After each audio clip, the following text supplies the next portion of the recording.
On today's episode 3 of Sculpt N Create, we are joined by a unique guest who's bridging the gap between the stage, the gym, and the green, all from the heart of Music City itself, Nashville, Tennessee. Please welcome Daniel Matthews, the owner and founder of Musician Fitness. Daniel is a musician turned fitness pro turned entrepreneur who carved out his own lane, designing a specialized brand of fitness for two groups who know the value of rhythm and precision, musicians and golfers. His journey is all about transformation, channeling his own experience into missions that help artists and athletes move better, feel stronger, and perform at their peak. Oh, and fair warning, y'all, he's got a dog-like sense of smell, so don't light up any strong candles around him. Daniel's currently working on leveling up even more, expanding his reach into music and golf industries, and connecting with big names along the way. Let's get into it, and here's how he's sculpting his own masterpiece in the fitness space.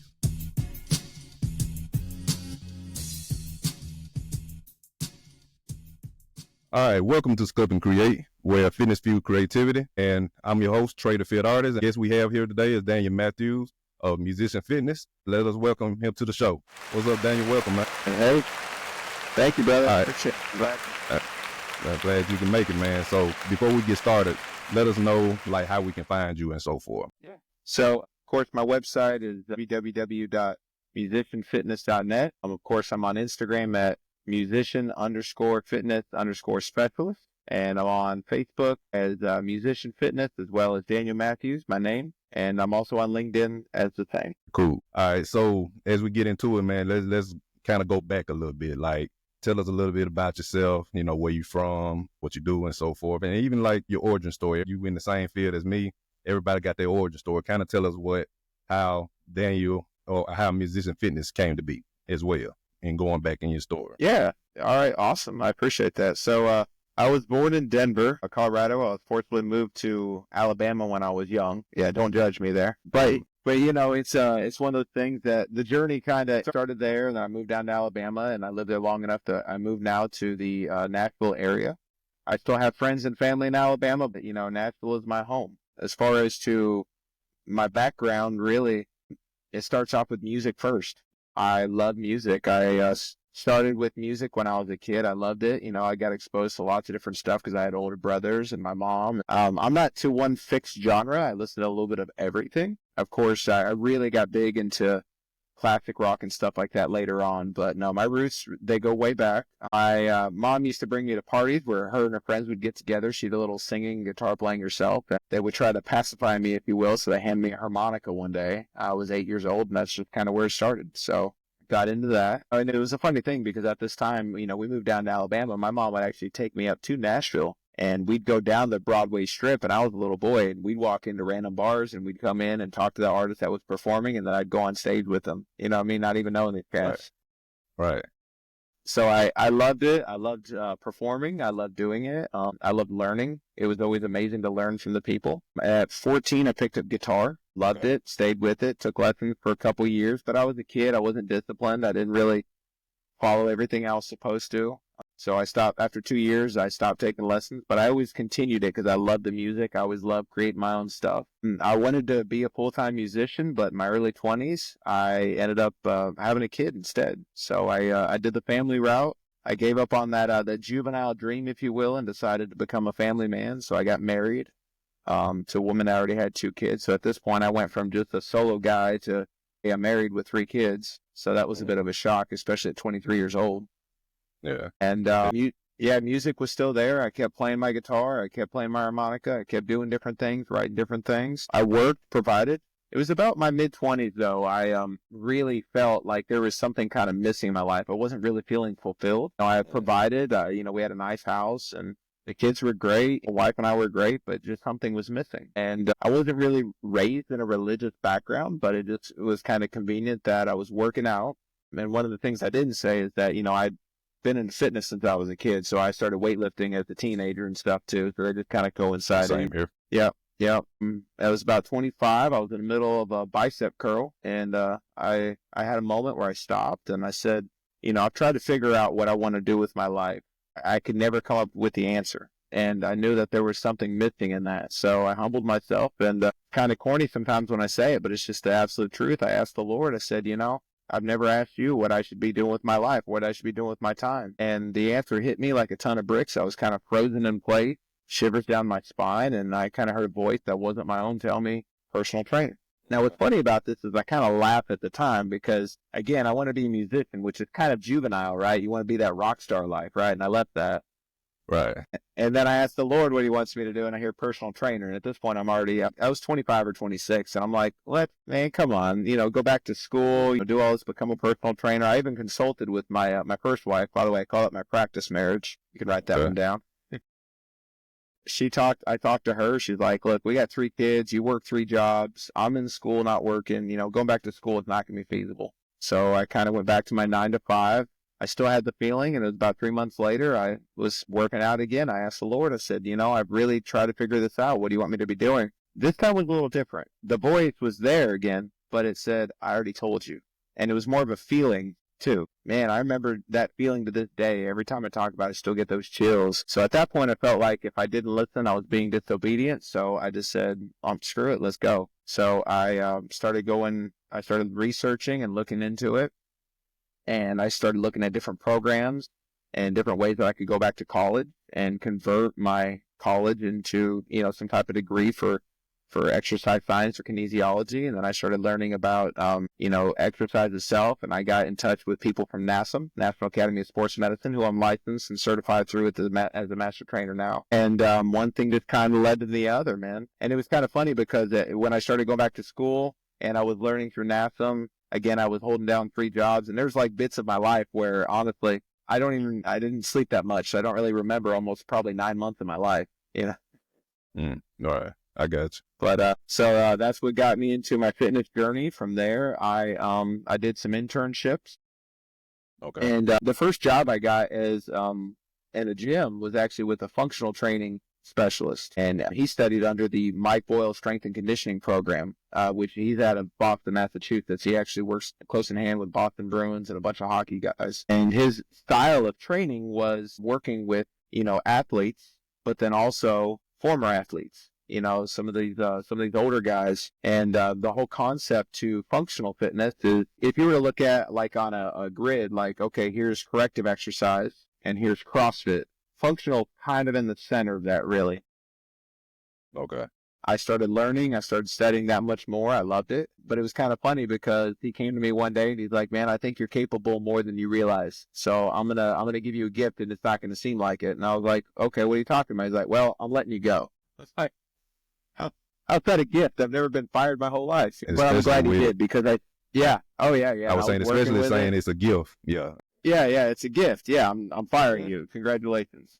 But to this day, I'm still very appreciative of that moment because it really was a gift and I didn't realize it at the time. I do now, but I kept up with it. I had gone to Tim because he's like, dude, you went back to school, you got a degree, you got licensed and certified through NASM. You've spent more time absorbing this material than people that have been in the business for years, and you've never actually trained anybody.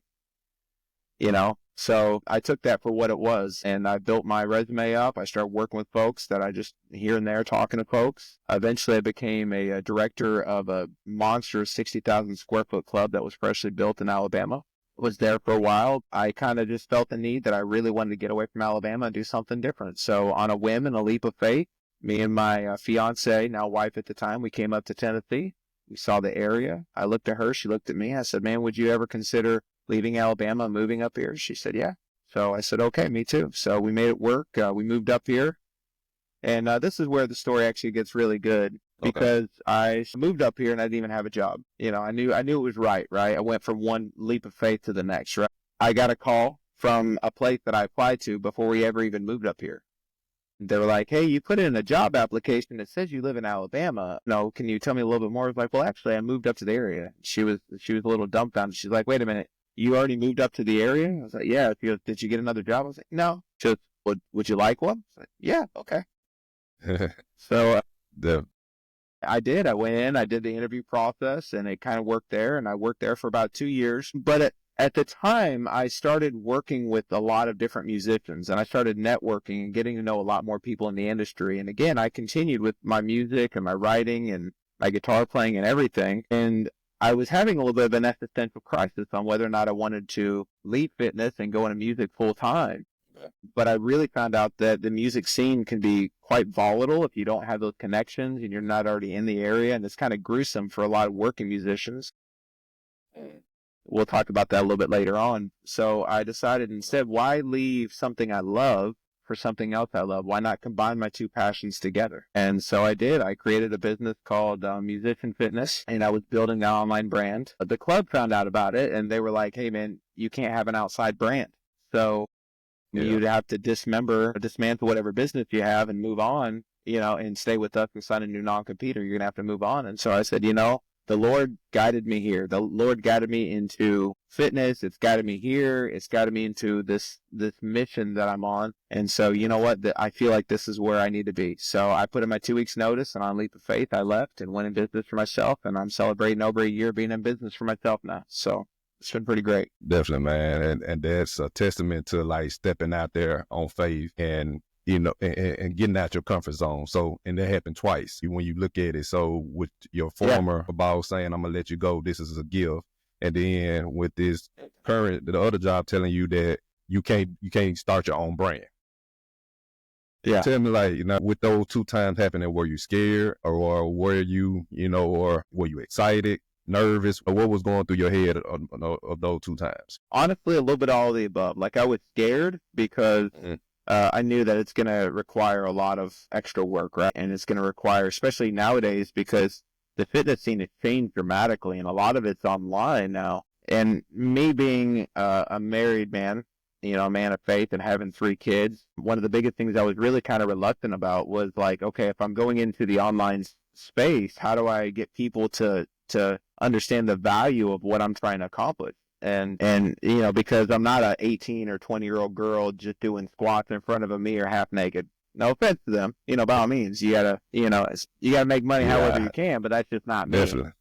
Yeah. And the fitness space is filled with a lot of sexuality and a lot of stuff like that. And half the time you're not getting, any of your content really looked at unless it's, highly sexualized. And so I was a little bit reluctant for that. And I was really scared as far as the business stuff. But the more I talk to people, the more people are like, dude, you got this. The only one who's going to hold you back is yourself. And if the Lord put you in this position and gave you the knowledge you have, it's for a reason. So go with your talents and it'll come to you. And honestly, that's pretty much been the way that it's been. I mean, every day is a kick in the teeth. I learn something new, but it gives me an opportunity to grow every day too. Definitely. So now with you putting, like you said, you putting both passion, fitness and music together. So what would you say, like, how are you able to do that? Where you got folks that's already in the music and it just really can't seem to even get into the gym. So, or do anything because they constantly on the road and so forth. So how would you say that would you combine it as a business? We'll talk about that, but doing both, the business side of things and being able to keep your own fitness up. How are you able to do that? Yeah. Well, I was always told long ago, be a product to your product. Right. And the thing that's really helped me in life is the fact that I'm really good at being consistent and learning good behaviors.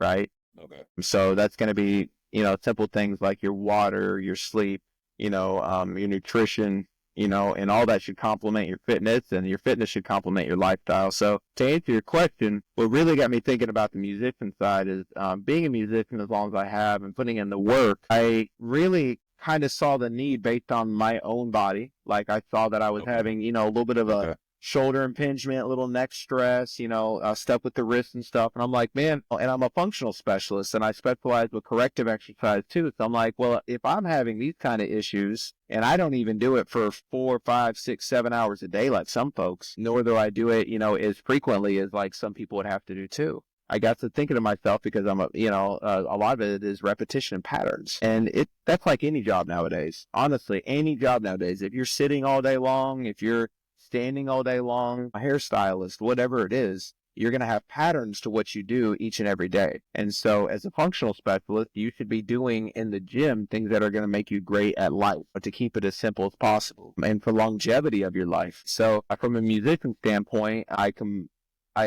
specifically design programs that complement the number one issues that most musicians run in, they come in contact with. More than 93% of musicians have to stop because they come down with some type of RSI or repetitive strain injury. Okay. That's it. Okay. Explain Explain what RSI is.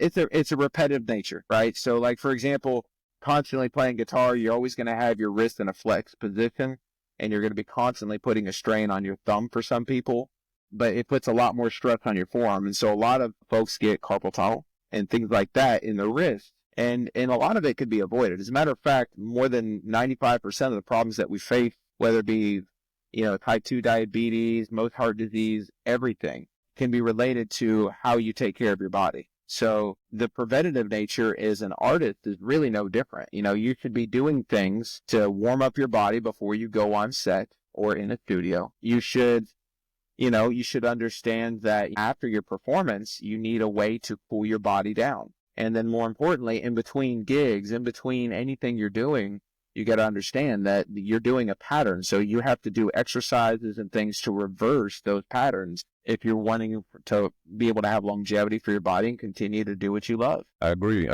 with you wholeheartedly and everything. There's a reason for this show. So you say you play the guitar. That's your main instrument that you play? Yeah.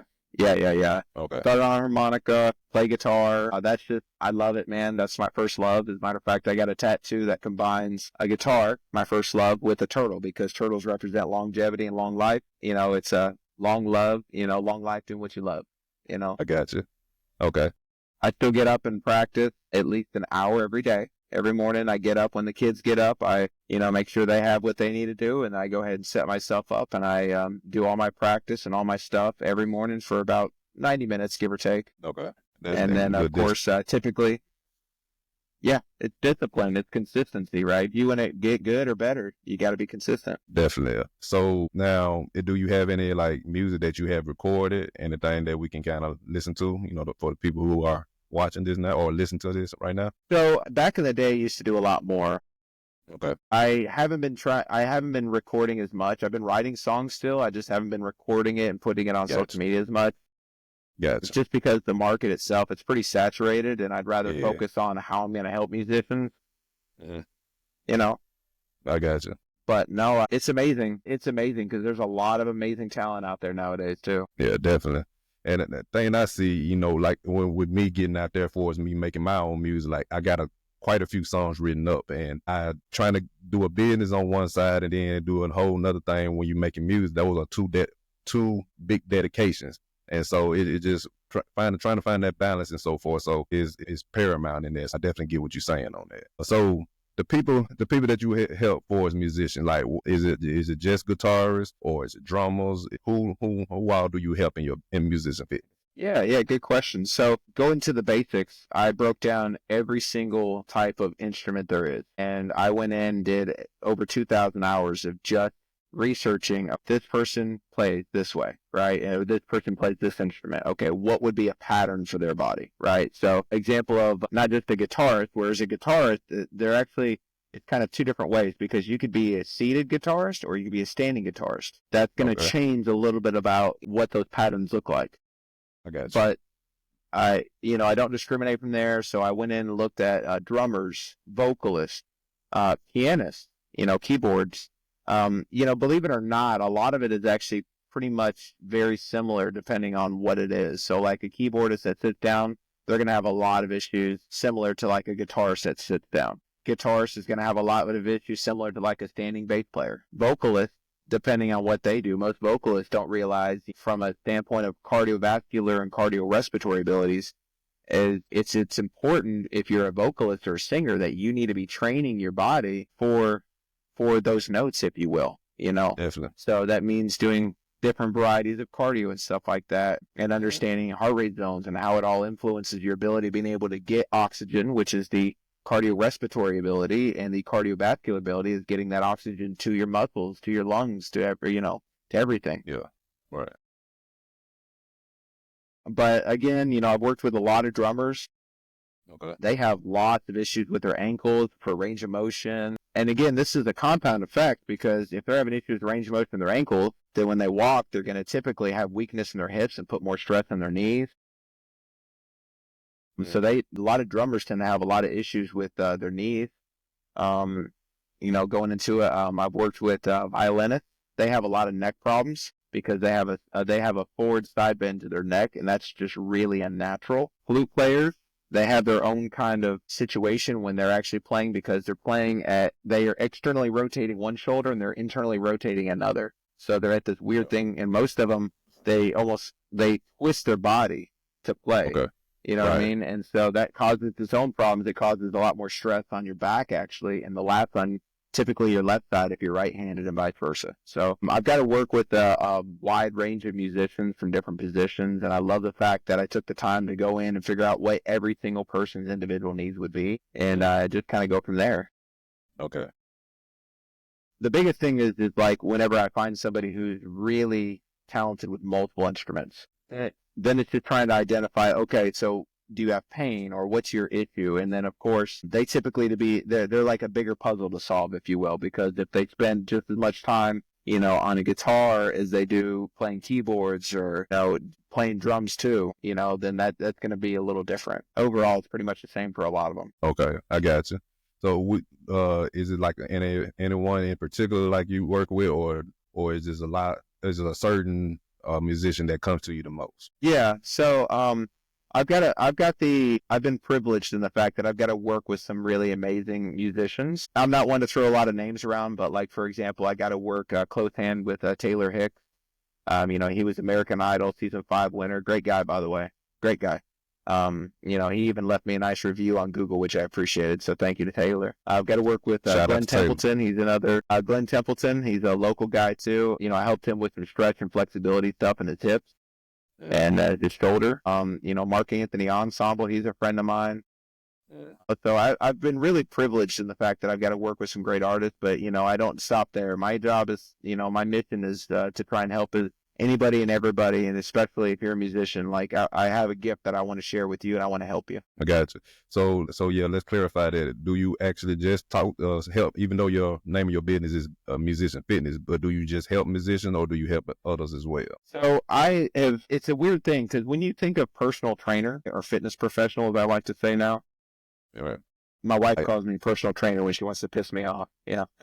Yeah, I don't like the term personal trainer either. So I usually say fitness trainer, because personal mean that's the only thing that you do. You know what I'm saying, with your clients and so forth. So it's a broader scheme of things that I do. But yeah, go ahead. Yeah. Well, a trainer, anybody can be a trainer. Tell you to pick things up and put them down. But a fitness professional, I like to feel like I've ascended to a different level, because it's not just the fact that somebody needs to pick something up, but why they're picking it up, and why would it be beneficial, and how they're going to do it. And, so for me personally, I love the fact that I am a fitness professional, and because of my specialties, I can work with anybody. I've worked with lots of people. I've worked with youth. One of my oldest clients now, she's 83, and she's an artist. She does painting, and, okay. So I work with non-artists as well, but I definitely saw a need in the music scene, especially because a lot of the musicians are out there and they're struggling, bro. They're really struggling because they're up night after night, long hours, not sleeping, stressed out about money, or stressed out about, what the next gig is going to be. They're putting their heart and soul into practicing, and so they neglect themselves most of the time. As you said before, it's hard being an artist because you eat, live, and breathe music, and a lot of times you're not thinking about, if your own hobby and passion is actually hurting you down the road, Definitely. And then add in alcohol, add in all these other issues that come up. We talk, mental health has been big in the last 5 to 10 years. Musicians deal with a lot of mental health issues, especially on the celebrity status, because they're told where to go and what to do, and they don't really get to make a lot of those choices when they're on the road and stuff. So, having exercise is a means to be able to help them, and then being able to use a holistic way of looking at, behaviors. Like, hey, we have to prioritize sleep. I get it. I know everybody wants to party with you after your show, but look, man, you got to fly over here tomorrow. You need sleep, and you're not going to sleep on that plane. All right. Plus, if you do, it's going to be uncomfortable. It's not going to get you in REM sleep, Yeah. So, yeah, it's just kind of those stuff. And I think what the biggest thing is that artists, entertainers, they don't see themselves as a brand. They just see that they play an instrument, they sing or something like that. That's just what they do, but it's not. They don't see that it's who they are. So looking at it at a brand standpoint, and looking at it at that their body is a instrument, And so they got to definitely treat it as such and everything to be able to go longer and be more resilient in their job and so forth, and even enhance their job in certain standpoints as well. So what would you say, like, now you say you work with correctional, mobility, and functional type coaching and training. So kind of explain that, like what type of issues or ailments do you help? Yeah. So the corrective side of piece is pretty simple. It says that, there's certain movements that the human body does, and there's going to be certain muscle groups that guide that. So, for example, and I can just, a simple guide to this is like, say you're bringing your knee up. Say you're standing up and you're bringing your knee up right to your chest. Well, your hip muscles or your hip flexors in the front of your leg are going to have to flex to allow that to happen and come up, right? And your glutes, which are the opposite side of your body, they allow that to happen. So one has to shorten and one has to lengthen for that movement to occur. Well, what happens a lot of times is, like, say, for example, a squat, where people, if they're in a seated position all day long and the muscles in their legs, their hip flexors, they're in a shortened position for long periods of time. And so what that does is that causes an emphasis where they just forget how to function whenever you do a simple thing like get up out of a chair. Right? Okay. Right. And so part of the corrective exercise piece is understanding, okay, if somebody has issues with a squat, why are they having the issues with a squat? Like, how is their compensation? And what does that mean? It means that, like, for example, the body is going to make the movement regardless, right? So, like, if you're trying to do a flex, like flexibility, it's called relative flexibility. The body's going to take the path of least resistance to do it, but it doesn't necessarily mean that it's going to have the right muscles do what they're supposed to do because they forget. And I wouldn't say they necessarily forget. I think it's just a matter of that they get locked in position for long periods of time, and they just, to lengthen and everything again, it's hard. Okay. So the corrective side of that is to understand, where is any issues coming from. Let's go ahead and get the muscles that are overactive to go ahead and relax a little bit, and get the muscles that are underactive to go ahead and kind of step up their game. And that usually allows people to have better movement, and it gets the right muscles working the right way, and it gets the people to be able to do things they want to do, typically without pain. Yeah, definitely. All right, so what would be, we all have one of our, like, you've been doing this a while, and we all have a success story. So what would you say that has been your biggest success story since been in business with musicians fitness? My bad. So recently I came, before I left the club that I was working at and came my own business, I came in contact with a gentleman who's been very pivotal in my life. And I met him and we had a great connection, and he worked with me at the club. And then, when I left, he was like, Daniel, I was only going to the club because of you.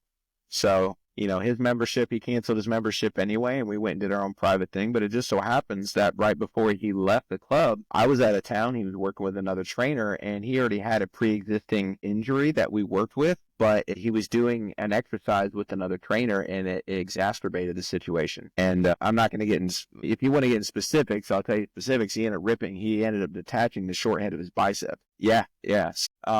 He came up to me afterwards, after I was in business for myself, and was like, Daniel, I'm going to have a shoulder repair surgery. So I'm like, okay, well, we'll take it from there. So he went and had the surgery, and he opted for the repair because he is just turned 50. And they had to reattach both posterior muscles on the back side of his rotator cuff because they became detached. They had to reattach his bicep. They had to do an AC joint clean out, so they actually had to shave the bone down to allow movement, so this way it wouldn't shred the tissue.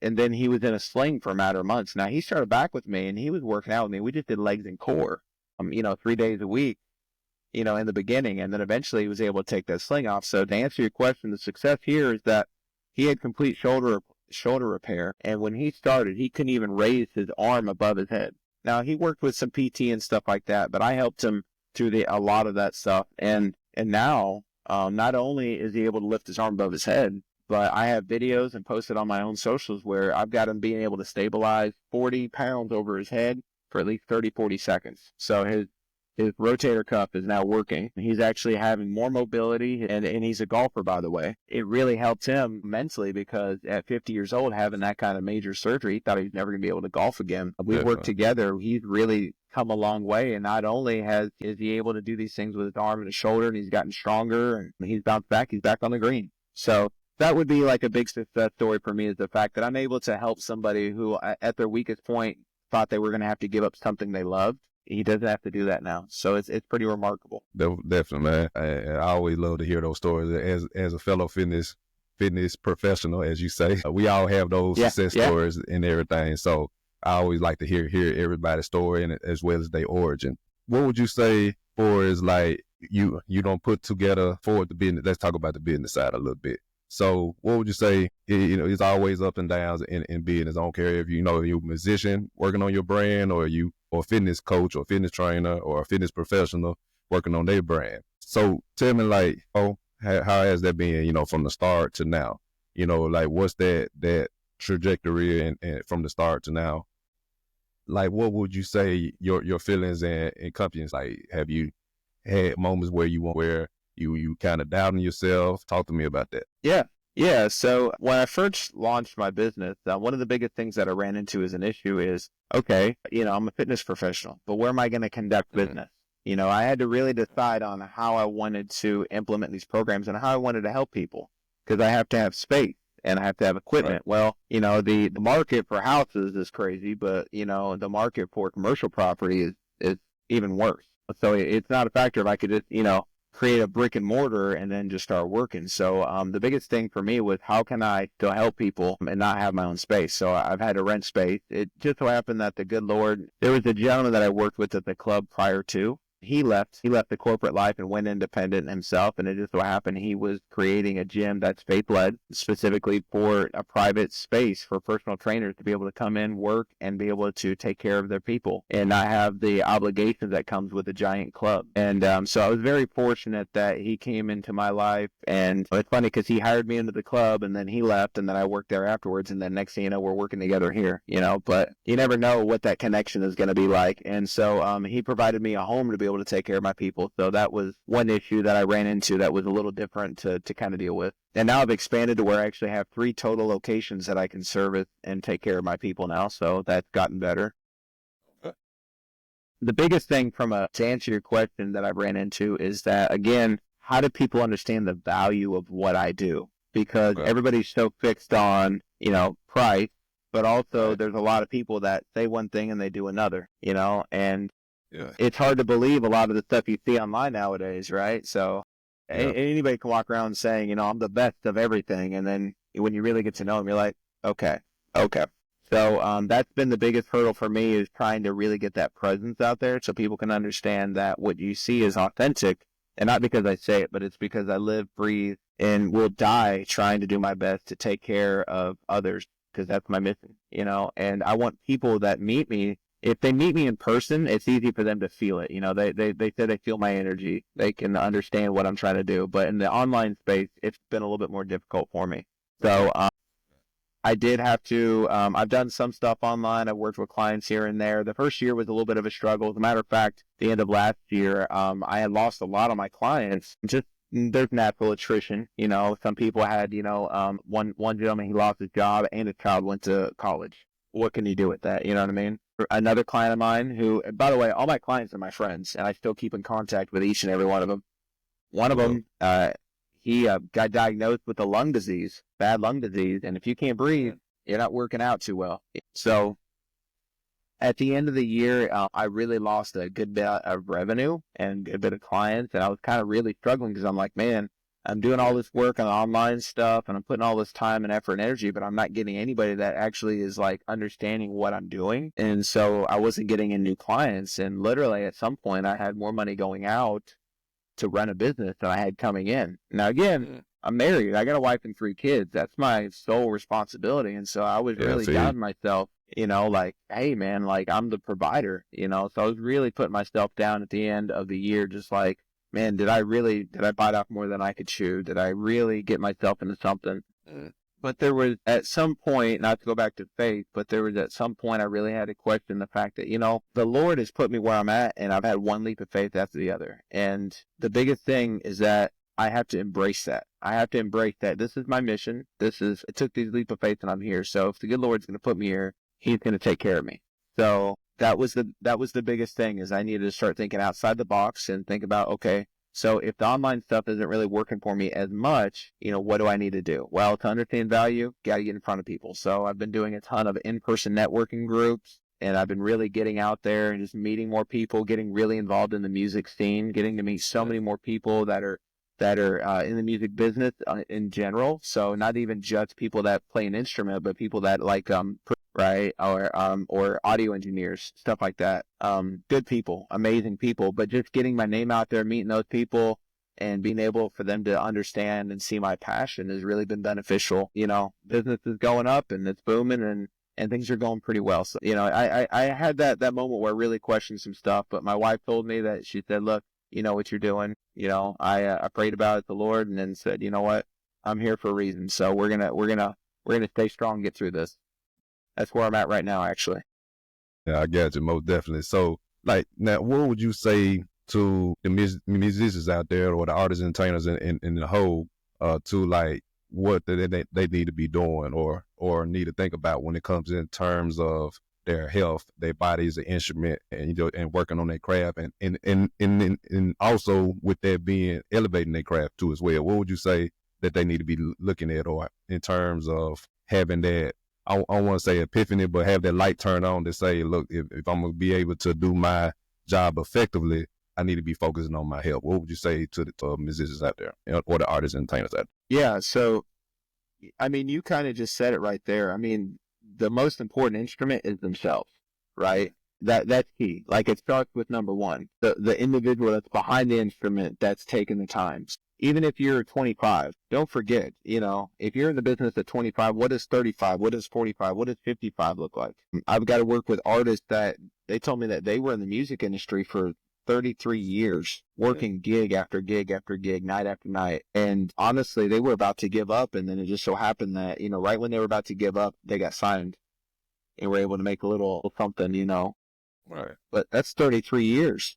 That's a testament to do something for 33 years, not knowing whether or not it's going to pay off in the long run for you, and that's a lot of sleepless nights, a lot of nights of neglecting getting proper hydration. If you're at a bar, you're going to drink alcohol 9 times out of 10. Yeah, definitely. When it comes to food and nutrition, musicians go for whatever's quick, convenient, and easy, not what's necessarily good for them. And then the other thing is, a lot of musicians that I've ran into, just like most people, they don't know what's really considered what would be good or bad. They eat to eat, like, oh, I'm hungry, I'm going to go get something from McDonald's. Yeah. Well, Definitely. if you understand that, and not to throw brands in there, but, it's just one of those things that, a lot of people, they do things out of what's convenient for them and not necessarily what's good for them. So you are the most important instrument. And if you are not focusing on your overall long-term health, then really you're going to have nothing, nothing. Because I've worked with amazing people, wealthy people. And the one thing that they didn't have was good health. And in the end, that's what cost them. Yeah. Okay. Yeah, definitely. I wanted to get that message out there. So what would you say to the person, or to the musician, actor, model, whoever in the artists and entertainers world? What would you say to them going out for their dreams? With it being a certain uncertainty of if they're going to make it, like you said, the people who it took them 33 years to get signed. What would you say to that person? Like, they scared if they going to fail, or they might get embarrassed and so forth. What would you say to that person going out for their dreams and so forth in this field? Yeah. Well, the way that it is now, talent alone is not enough anymore, right? I've talked to a lot of people, and they'll tell you, like, you can have the most talent in the world, but if you don't have discipline, don't have nothing. By the way, that was Nick Saban that said that. Roll Tide. Yeah. My dad, if he was here, he'll love you, man. And if you don't have consistency behind your discipline, then there you go, right? You have nothing, And at the beginning of every day, we're all entitled to the same thing, nothing, right? Nobody owes you, nobody owes you anything. You have to work for it. And as an artist and entertainer, if you're in that industry, a lot of times it's going to require even more work than what most people realize. So, and there's a brand, you are your brand, just like I am my brand, you are your brand. Well, as an artist entertainer, you're independent, you are your brand. So that goes to visually how people see you, your ability to perform. If you're going and meeting all these people and you're having to go to these events, but then you're sluggish because you ate like garbage, you slept like crap the night before, and you're not hydrated, you're not going to be at your best to deliver your best, right? And you don't get a second opportunity for interviews or first meetings. So yeah, anybody in the industry, I'd say, look, man, you have to understand it's going to, if you have talent, good. That's great. Enjoy that, but also understand there's going to be required discipline, and you may still only have a small chance of making it. You can have the most discipline in the world and no talent, but you know what? You can develop that craft, and you still may have a small chance of making it. You can have both talent and discipline and still have a small chance of making it in the way that the culture is nowadays. So again, it's going to require consistency. It's going to require hard work, but more importantly, you have to be the best version of yourself to allow that to go forward, right? All right. So that would be my message to anybody in that type of industry. Okay. And when it speaks to brand and actually the business side, what would you say? And it don't have to be necessarily with the artists and entertainers, but starting a business as well, because we got the fitness coaches and trainers that probably listen to this as well. Like starting your business, I would say, yeah, let's talk about that. So starting your business in the fitness world and so forth. Like I said before, that when we get these certifications, they don't really tell you how to, they can get you a job maybe, but they don't really tell you how to start do your career or even how to coach a person to reach their goals. So what would you say in this business, in this line of work, to a fellow fitness coach and trainer, professional, in navigating, the highs and lows in the business and starting, that may want to start doing this type of thing here? The big thing is going to be your passion and enthusiasm is always going to show if you practice what you preach. So for a business standpoint, you have to be focused on your mission, and that's going to be the name. That's going to be it. So every day you get up, and every day I get up every single day, and I tell myself every single day, I'm a good follower of the Lord, His commandments, great husband, I'm a great father, and then I'm a great trainer, I'm a great musician. And I tell myself that every single day, not to be arrogant in any way, but it's because there's a mindset for that success, and there's a mindset that's going to help get you through some of the darkest times, when you're doubting yourself, because really the only person that's going to hold you back from your dreams is yourself. You can come up with every excuse under the sun, but in the end, it always comes back to your choices, your decisions, and what you do. So for fitness professionals out there, it's okay. You'll learn. Acquire the knowledge, use that knowledge to gain the skills. And then when you have the skills and the knowledge, you'll develop the wisdom, and then from a business standpoint, look, everybody that starts off in a business, they're going to make mistakes. It's okay to make mistakes because you learn from those mistakes. People get in the mindset that they're like, oh, I can't make a mistake. And trust me, I get it every single day. I'm like, I can't fail, but also I've made mistakes. And if you're able to understand how you made those mistakes and grow and learn from it, then that's the part that's going to help make you successful down the road. Yeah. To somebody starting a business, the big thing is to think big picture. Don't limit yourself to just one. Don't limit yourself to what you can do. Believe in yourself. Tell yourself every single day. Go out there and read inspirational books. I'm a big believer in reading and putting forethought into the world and in creating, your world around you. And a lot of that is what you put in here. I'll tell you what, one of my favorite people, and I gotta quote him on this one, but it's Arnold, good old Arnold himself. And he wrote a book, and it was called Be Useful. Right. And I read that one recently, and I love that book. Love that book. It was so great. So thank you, Arnold, because, and he'll tell you the same thing. And what I got from that was, look, nobody is really independent either. It's about the connections and the networking that you do and the relationships you make. Hence why I'm here with you, man. I mean, we met because I was trying to reach out to people that are in the similar field of what I'm doing. And there's not many, by the way. Yeah. But, we can help each other. We can grow, And definitely. So it's about, and that to me goes back to a faith thing too, because, if you were to define a man, what's a man? And honestly, after enough time, is it something you see visualized in a movie or something you see on TV? Yeah. And a man to me, it's very simple. It's a lot more simple than that, but it's the relationships he makes, the promises he keeps, and the people he helps on his journey. That's a man, my friend. And I carry that with me each and every day. Every time I do a session, every morning I get up, I read scripture. Every time I'm talking to somebody, I want them to know that, I'm here to be their friend first, resource, and then you know what? If I can help you in any way, that's what I'm here for. And as long as I focus on the why I got in this business, I don't have to worry about the how or the what. So that's what I would say to anybody that's trying to get into business for themselves is, hey, You can do it. It's going to require more work and a positive mindset, but you can do this if you believe in yourself. Gotcha. Most definitely. And you mentioned about the mistakes that you made. And I think a lot of people, whether it be the artists, entertainers, or the fitness professionals out there as well, that they are scared to fail before they even start.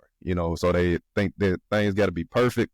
But what would you say for the mistakes? Like, can you name a couple of things that you mistake and maybe we can help somebody avert, whether it be on the music side or even on the fitness side for the business as well? Yeah. So this is real simple. The first thing that comes to mind, but when I initially came up with my business, it actually wasn't musician fitness. It was mixed fitness, MXD fitness. And, I did my own logo. I did my own brand. I did my own stuff. I came up with my own website because I'm passionate. I'm determined. I'm going to do it myself. I met somebody and he told me, he was like, and he was a very, very, very successful businessman. And by the way, he said he'd understand Walton, owner and creator of Walmart and stuff. And he told me, he said, Daniel, he said, your idea is great. He said, you helping the musicians and you're passionate and you're such a smart, wonderful human being and you're authentic and I love you to death. But I'm going to tell you, the name of your business and your logo, it sucks. Like, you need to redo all that, So, of course, I've been in business already for 6 months. I'm like, okay. What's conveniently funny about that is I took that feedback. It was a little hard that day. I went home. Yeah. I was kind of processing it. I poured a glass of bourbon. I was sitting there just kind of sipping on it. And I was talking to my wife and she kind of saw me and I told her about it, and she's like, well, you don't have to listen to everything he says. I'm like, yeah, but if somebody with that kind of knowledge and experience tells me something like that, I'm sure it probably comes from a good place. Yeah. So I went and I started telling some of my friends and clients and colleagues, well, not colleagues, but just friends and clients. And they're like, yeah, we hated your logo too. I'm like, what? So like, yeah, it just didn't make any sense to us. I was like, but nobody said anything, right? It wasn't until I mentioned that somebody was honest to me. Yeah. So that was my first mistake so I closed that business, if you will. And then I I really sat down and thought about it. And I thought of a new way to rebrand what I'm trying to do. So I can put music and fitness together. So this way it appealed to the people in the demographic I'm trying to help. And so, So my first mistake was the fact that I tried to do everything for myself and instead of consulting people around me. Because again, it's about the relationships you make. Yeah. Learn that the hard way. Okay. Gotcha. And so what would you say to the artists and entertainers out there? And also we're gonna do it like two part. We're gonna start with the artists and entertainer. What would you say to them? What would be the biggest takeaway from all this, what we talked about today? And what would you say for them going for their dreams, working on their instrument, which is themselves and so forth? What would be the biggest takeaway and everything that they can take away from this? Focus on good behaviors now. So you're in the process of trying to accomplish something big. You're trying to make it in a very niche scene, right? Because there's millions of actors, there's millions of artists and entertainers out there. And what's going to make you uniquely different is going to be, not just one thing. So, and it's going to take a while. So create good, sustainable behaviors like getting proper sleep, getting enough water, learning how to say no to toxic people and toxic things that come in your way. There's a lot of people that get, they get stuck in this mindset that, I can't do it, or they get influenced by other people and they start doubting themselves. And so they turn to, drugs or dependency issues. And I'm like, no, focus on good behaviors, focus on being the best version of yourself. Because in the end, that's going to pay off. And if you fail, guess what? At least you can learn from it. Yeah, definitely. And yes, I like that. So what would be the biggest takeaway for people that start, let's say, in business in general, and also somebody looking to be a fitness professional? What would be the biggest takeaway for them? So if somebody's trying to get in the fitness scene, I say don't try to, a lot of people will say, fake it till you make it. If you're trying to get in the fitness scene, you're playing with people's livelihoods and their bodies. So don't fake it till you make it. Yeah. Really take the time to understand why they're doing something or why they should be doing something. And I love that because I'm certified and licensed with NASM as a master trainer with them. And what I love about NASM versus some of the other ones out there is that they're really big for the practical application to understanding why you should be doing something, And so I love that. And I think, for a lot of folks that get in the fitness realm, they're like, okay, I'm going to get some online certificate. They want to go with what's cheap, right? Well, Yeah. Value is everything, right? You know, I want somebody to understand the value of what I do and understand I'm not a cheap friend. I tell people that. I'm like, look, I'm not a cheap friend to have, okay? But I'm going to give you value for your time, and I'm going to make sure that you get value for the time that you pay for me. So, yeah, so for fitness professionals out there, don't fake it till you make it. Understand what you're doing and why you're doing it. Learn from other people. Pay for training. I know it sounds odd, but pay for training from somebody who's got experience. Learn what they do well at. Learn to take feedback. Don't get stuck in one loop, because in the fitness realm, it's a very broad term because there's lots of different fitness professionals out there. You know, I know females that specialize with, you know, pelvic floor. I know people that are specific into, you know, Olympic lifting. Yeah, I know some people that do corrective functional stuff like me. I know some that do just purely strength training and it's all resistance. I know some that are completely sports. And so the thing is that don't get boxed into just one thing. I mean, if you like something, great, but always be open to learn new things, because you can learn new things from somebody that does a completely different field in the same realm, you know? So be open-minded, and I definitely research, and don't go for the cheapest thing, go for value, because if you want people to pay you top dollar, if you want people to pay value for what you do, then you got to put in the time to give value to them. Okay, cool. I like that, man. So is there anything else that you want to talk about that we didn't cover today? You know, it was funny. You had in the questionnaire about like a funny thing about me. Okay, cool. And, Let's go with it. I put on there, I have a crazy sense of smell, like a dog, man. So you part bloodhound, basically what you're saying. Yeah. And it was nothing more than my wisdom teeth. They grew too big. They grew, like, my actual teeth themselves are really big. And so they grew into my sinus cavity. And I didn't even know this. I had nosebleeds as a kid, and I went to different, you know, ear, nose, and throat specialists, and they couldn't quite figure it out. I was having issues with my wisdom teeth. I went and saw an oral surgeon, and he took an x-ray, and he comes out and he's like, man, have you had nosebleeds in your life a lot? I was like, yeah. It was your wisdom teeth, and some of your teeth grew into your sinus cavity. I was like, oh man, so what's that going to do? He's like, well, I can pull them, you know, but you're going to have pockets up there from where they grow. And I was like, so what's that going to do? He's like, more likely, you'll probably be more prone to sinus infections. Okay. And he was right, by the way. I get a sinus infection almost every year. I don't get sick very often. As a matter of fact, I take care of everybody else while they're sick, but every year I'll typically get a mild sinus infection. But the other side is I smell everything, which has its pros and cons. It really sucks when you work in a fitness realm and there's a lot of really sweaty, stinky, smelly people all over the place, you know? I can imagine that, man. That must be awful for you right there, you know, especially you in the gym all the time and you smelling that heightened sense of smell. Yeah, I can see that. Oh, yeah. So, like, all right, with that, what would you say the weirdest thing that you smell that most people don't smell or readily smell? Well, everybody's got a certain like tendency or smell, but I think the funniest thing is whenever people would bring things like into the club that they probably shouldn't. Like there was a guy, he had a big bag of something. I'm not gonna go into specifics, but he had it set over in the corner, and he was a friend of mine. I walked over, I was like, hey man, I just want to let you know, whatever you got in that bag is loud as could be to me. Yeah. Now, it may not be to the other folks, but I'm letting you know right now, like, you need to go put that in your car or something else. He was like, man, you know, so that was funny. Funniest thing I've ever seen in a gym. I Saw a woman. No, I'm saying, like, what was the most smell, like the weirdest smell that you ever had? You know, that most people don't smell, you know, like, or usually smell is what I was saying. But we can go to that too. Yeah. You know, funnest thing you've seen in the gym too as well. I think I would like to hear that as well. Yeah. Actually, the weirdest smells, honestly, and it's I don't mean the derogatory, and this is no hate, but there's some people that come in the gym for the wrong reasons. Yeah. Like they're not actually there to work out or focus on themselves. They're there to probably connect or maybe try to, you know, get that attention. But there's some girls that put on an abnormal amount of perfume or something. My God, almost suffocating. And then if you have to train one, I had to train this one woman, and she had the hops for me. Yeah. And man, oh my goodness, I couldn't be within 5 feet of her. It was nauseating how strong it was. Okay. So yeah, that's probably it. So with that heightened sense, it made the perfume even a lot more unbearable, right?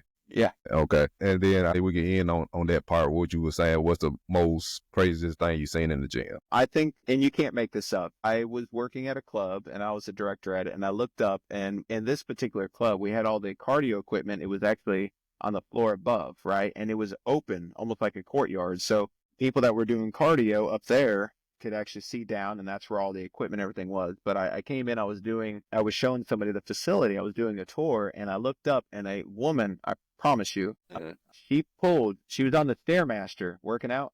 She pulled a cheeseburger, a Burger King cheeseburger out of her bag, unwrapped it, and started eating this cheeseburger while she's on the Stairmaster, man, and she's dripping bullets, man. Like, I'm just like, oh, okay, well, you don't see that every day. I told you, you can't make this up, man. I was just like, I couldn't. I was dumbfounded. I wasn't ready for that. I thought it was like how they worked out or something like that. I wouldn't. But that kind of reminds you of, like, you know, you see those type of people in Planet Fitness. I have seen like videos and stuff like them doing that, but seeing it up close, you know, you're like, is this really true? You know, but okay, that was good. Yeah. Okay, I've seen those cool. exercise videos too. People do some strange things, but I try not to judge because, you know what? They're in there and they're trying to do their thing. Yeah, now, if somebody's definitely. going to hurt themselves, that's where I'd come up and be like, hey, do you need help? Yeah.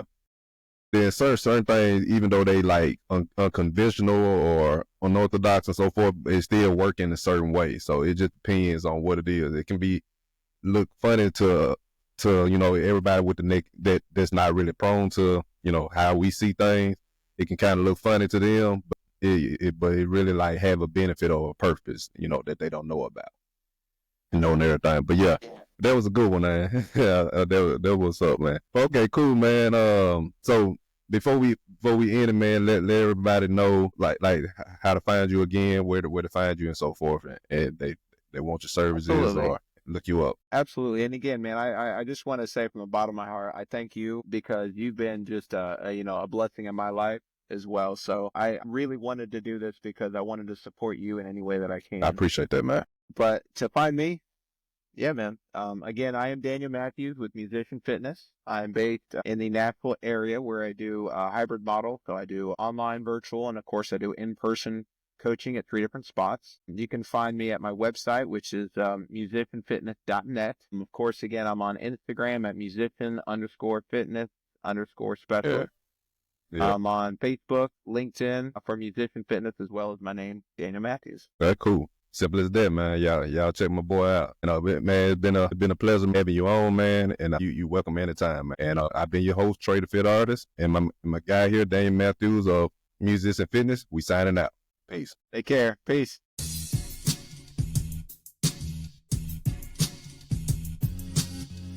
Thank you for tuning in to this episode. If you enjoyed it, be sure to follow us on social media and subscribe to the show wherever you listen to podcasts so you never miss an episode. If you're looking for fitness coaching to help you reach your goals, want to join our animated network for fitness guidance, collaborations, networking, and community, or are interested in being a guest on the show, check out the links in the description. Stay creative, stay fit, and we'll holler at you next time.